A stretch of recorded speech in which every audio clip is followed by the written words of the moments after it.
Ilang minutong paglalakad lamang, nadapo na nga sila Gonzalo sa tahanan ng may-ari ng palayan. Nadatna nila itong pinagkukumpulan ng maraming tao, kung kaya't pinili nilang maghintay sa pag-alis ng mga ito. Habang sila ay nagmamasid sa paligid, ramdam na ramdam nila Gonzalo ang mga marka ng mga nilalang sa buong paligid. May nasisilayan silang mga yapak sa lupang merong putik at mga kalmot sa dingding ng bahay na kulay itim. Dahil sa mga nasilayan nila Gonzalo, doon nila napagtantong isang uri ng aswang ang gumagambala sa lalaki. Malayo itong maging balbal sa kadahilanang hindi ganoong estilo ang ginagawang panggagambala ng balbal sa isang tao.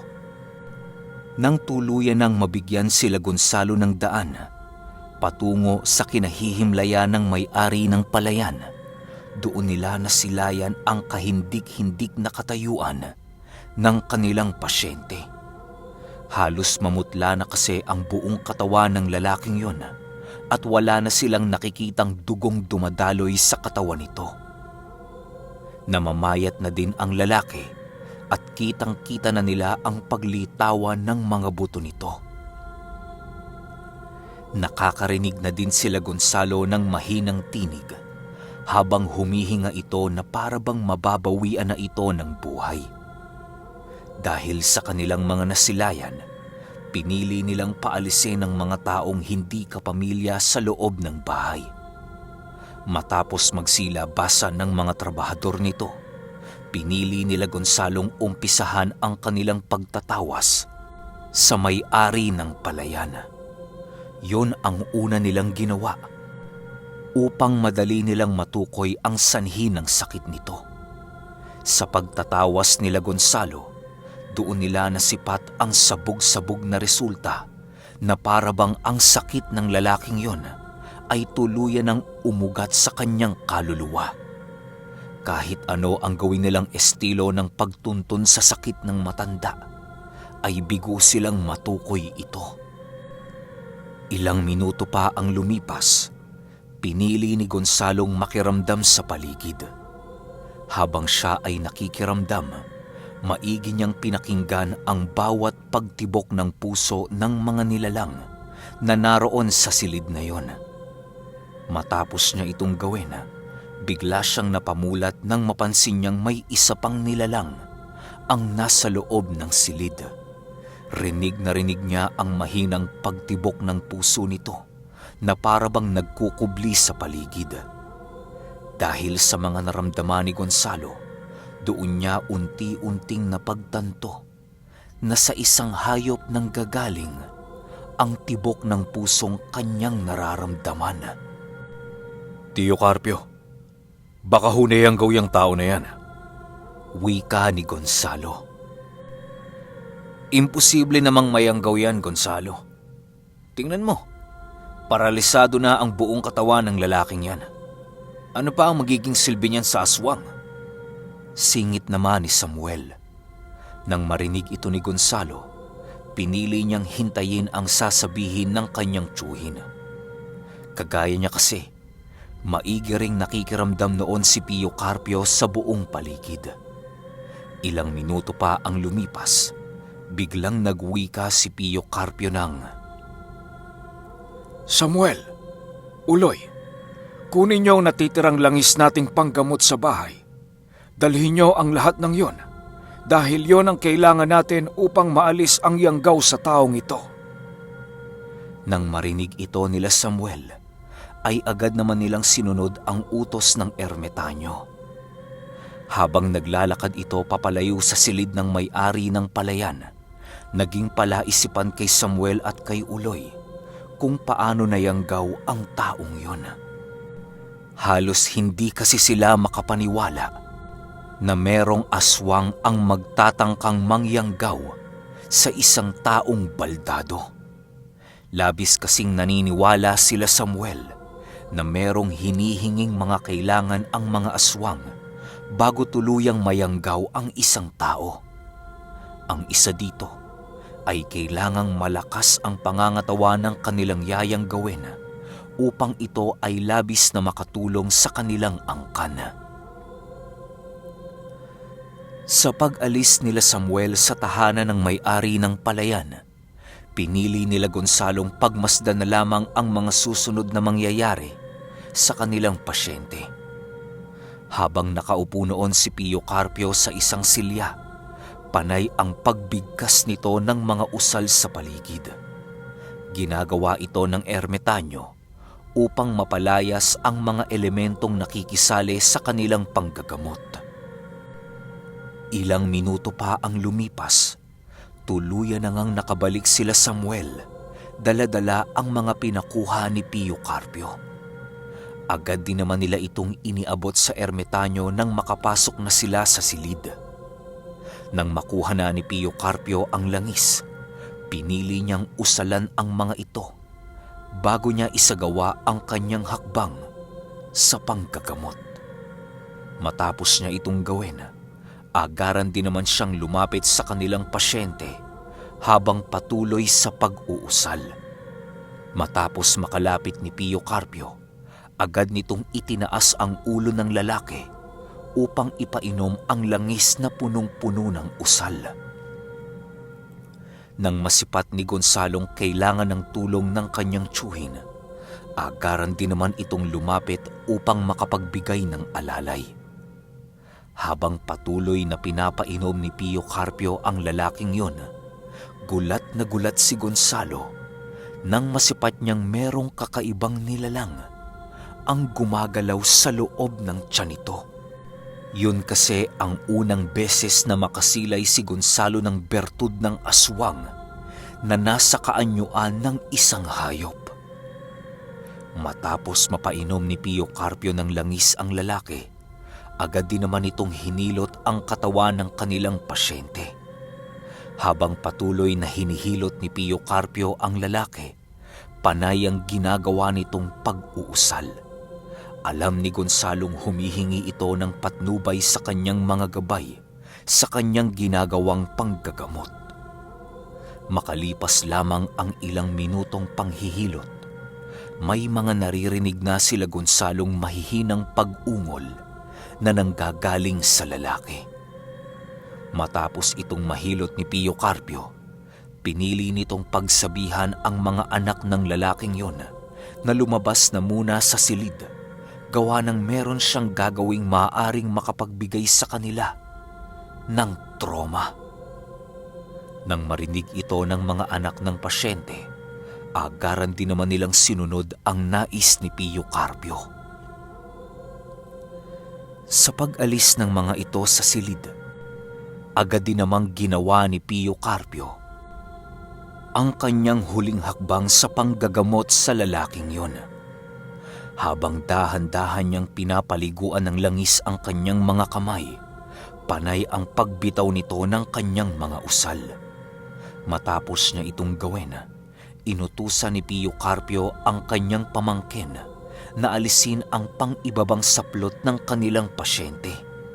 Sa pagbaba ni Gonzalo ng saplot, bumungad sa kanya ang napakasangsang na amoy na nanggagaling sa kasarian nito.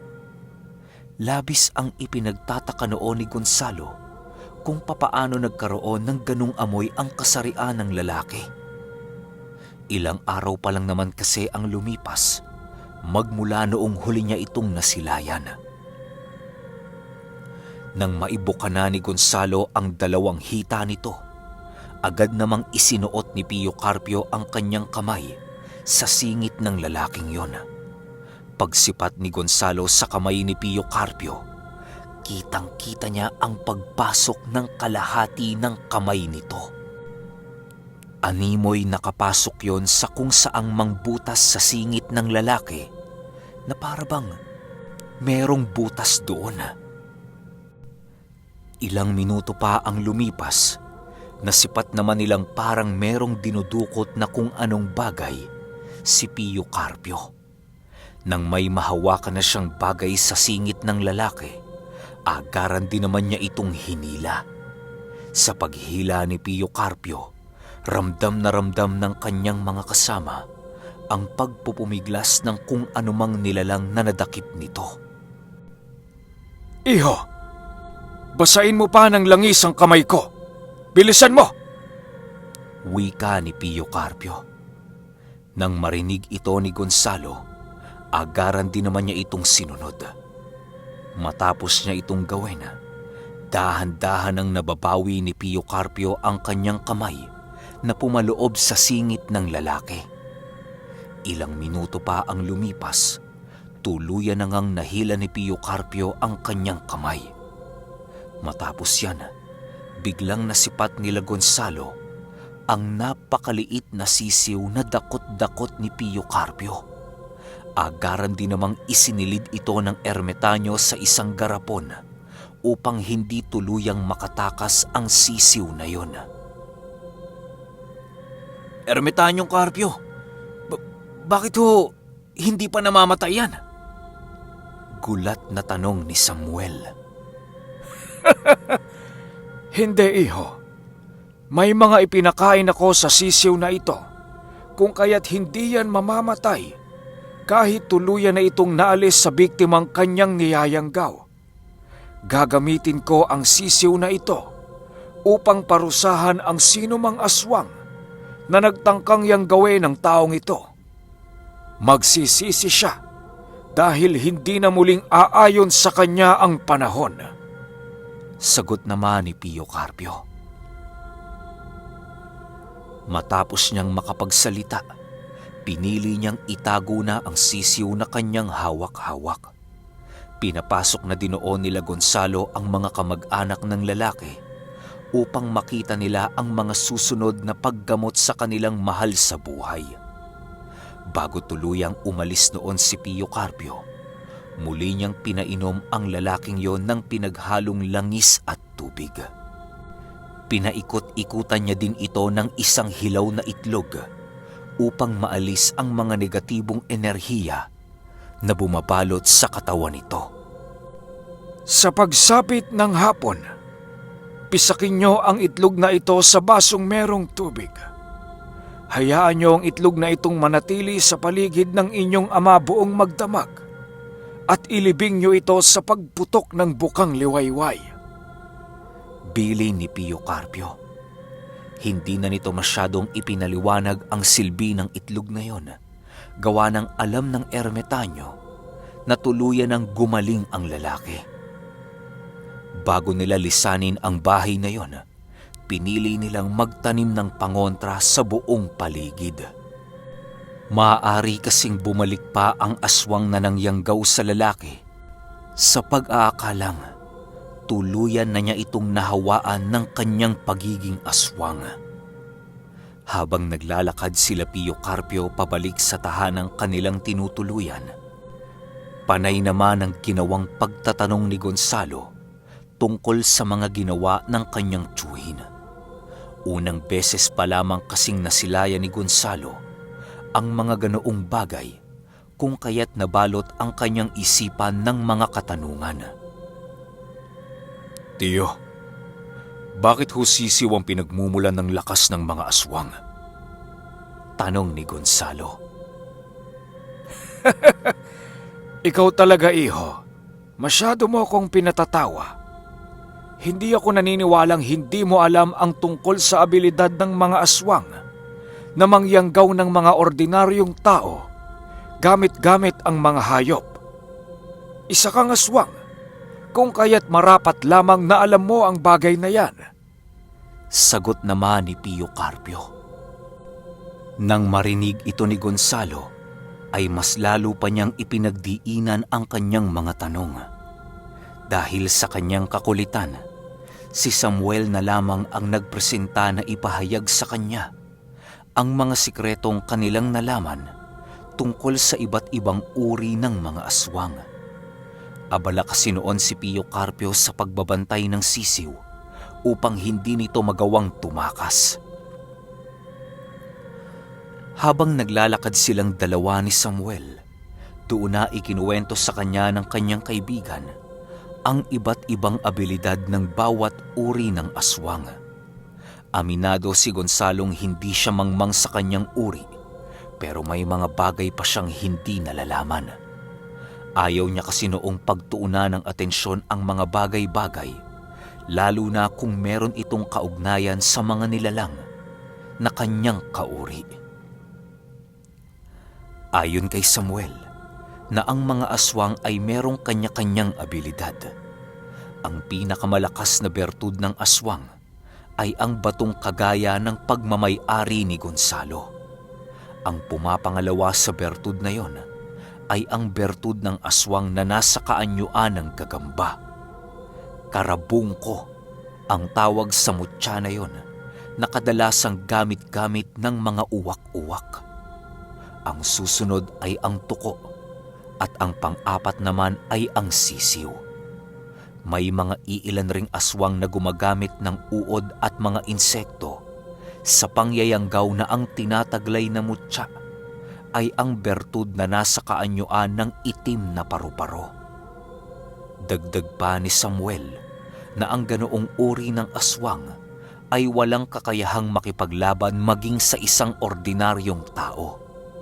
May hina ang taglay nilang kakayahan, pero kaya nilang mangyanggaw ng ordinaryong tao.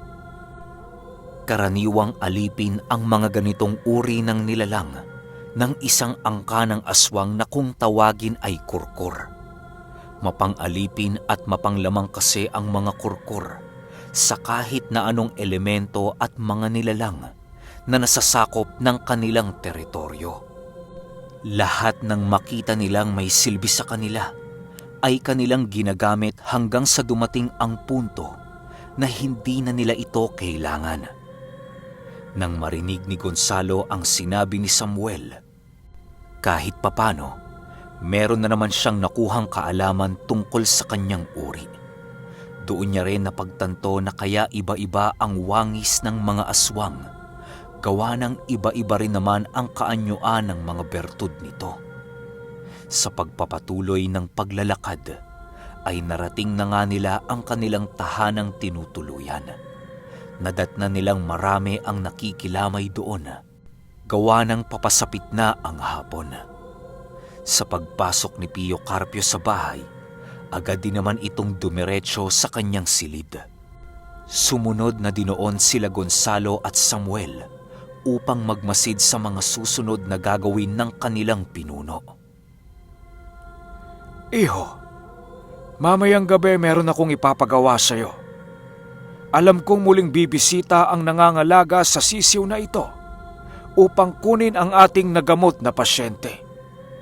Gamitin mo ang pagkakataong ito upang mapaslang ang demonyong gumagambala sa ordinaryong taong ating tinulungan. Wika ni Pio Carpio. Nang magsalita noon si Pio Carpio, panay ang paglagay nito ng langis sa boteng sinilidan niya ng sisiw. Nang marinig ni Gonzalo ang sinabi ng kanyang tiyuhin, tumangulang naman ito at ngumisi. Makakaasa ho kayo, Tio Carpio, na magtatagumpay ang inyong nais. Sagot naman ni Gonzalo. Matapos nilang makapag-usap, pinili ni Pio Carpiong ilagay malapit sa may gasera ang sisiw na yon. Yon ang magiging hudyat para sa ermitanyo kung nagawa bang mapaslang ni Gonzalo ang aswang na nagmamay-ari dito. Sa pagpatak ng gabi, muli na namang nagpasilab ng mga sulong nagsisilakihan ang pangkat ni Pio Carpio sa buong paligid ng bahay. Halos gabi-gabi nila itong ginagawa upang maitaboy ang mga balbal na nagmamasid sa paligid. Meron na silang kasama sa mga balbal na yon, kung kaya't pinili nila Pio Carpiong maghintay sa mga susunod na sasabihin ito sa kanilang pagkikita. Bago pa man sumapit ang 8:00 ng gabi, mag-isa nang naglakad si Gonzalo patungo sa kanilang naging pasyente. Dahan-dahan siyang lumapit sa pamamahay nito upang magmasid sa buong paligid.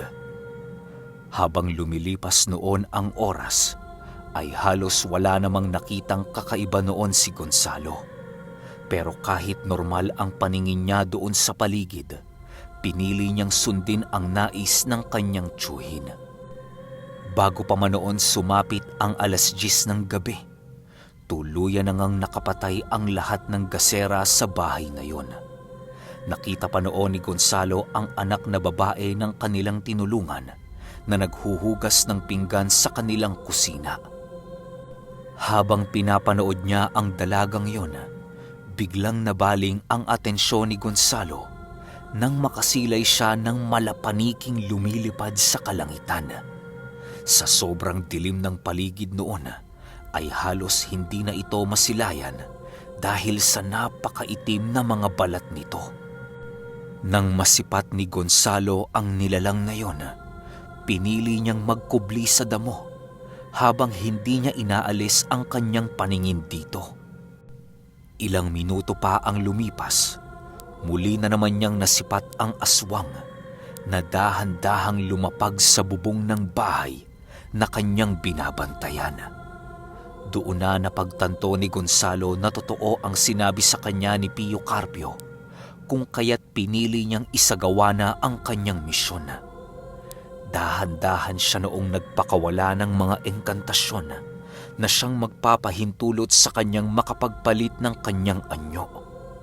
Matapos niya itong gawin, pinili niyang dakutin sa lupa ang tabak ni Mapulon upang agarang mapaslang ang kanyang aswang na pinagmamasdan. Ilang minuto pa ang lumipas, tuluyan na ngang kumaripas ng takbo si Gonzalo ng napakabilis.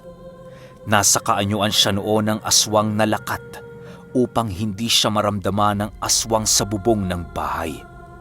Nang makalapit na siya sa dingding ng tahanang yon, muli na naman siyang nakiramdam sa buong paligid. Sa pagpapakiramdam noon ni Gonzalo, ay maigi niyang inalam kung saan ang eksaktong lokasyon ng kanyang kalaban. Demonyo ka. Konting lapit pa sa dulo ng bubong at sinisiguro ko sa iyong bubulagta ka sa lupa. Nakalas na ang iyong kaluluwa. Wika ni Gonzalo sa kanyang sarili. Habang pinapakiramdaman niya kasi noon ang aswang, napansin niyang hinahanap ng nilalang na yon ang silid na kinaroroonan ng lalaking niyanggaw nito. Ilang minuto pa ang lumipas, tuluyan na ngang umayon ang pagkakataon kay Gonzalo. Okay, sunod kaagad natin yung 73. Yun lang. Salamat.